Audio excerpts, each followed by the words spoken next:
வணக்கம். இன்றைக்கி வந்து இறால் வாங்கியிருக்கோம். இறால் 65 செய்ய போகிறோம். அரிசி மாவு, சோள மாவு, சில்லி பவுடர், உப்பு, இஞ்சி பூண்டு பேஸ்ட்டு, லெமன் சாறு, சுத்தம் பண்ணி வச்ச இறால் இது எல்லாத்தையும் சேர்த்து நல்லா பிசைஞ்சிக்கோங்க. ஒரு 1/4 மணி நேரம் ஊறட்டும். அதுக்கப்புறமா ஸ்டவ் ஆன் பண்ணி கடாய் வச்சுட்டு கடாயில் எண்ணெய் ஊற்றிக்கலாம். எண்ணெய் சூடானதும் இந்த இறாலை எடுத்து ஒன்று ஒன்றா போட்டு நம்ம பொரித்து எடுத்துக்கலாம். இந்த இறால் 65 பார்த்திங்கன்னா சைட் டிஷ்ஷாக சாப்பிட்றதுக்கு ரொம்ப நல்லாயிருக்கும்.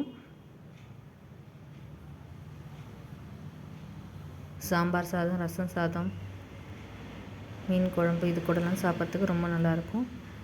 அவ்வளோதான், இறால் வெந்ததும் நம்ம எடுத்து ஒரு பிளேட்டில் வச்சுக்கலாம். உங்களுக்கு காரம் பத்தலைன்னா நீங்கள் லாஸ்ட்டாக மிளகுத்தூள் கூட சேர்த்து நல்லா ஒரு டைம் மிக்ஸ் பண்ணி விட்டுட்டு மேலே வந்து லைட்டாக திரும்பவும் மிளகுத்தூளை சேர்த்துக்கோங்க. ரொம்ப நல்லாயிருக்கும். அவ்வளோதாங்க, இறால் 65 தயாராகிடுச்சு.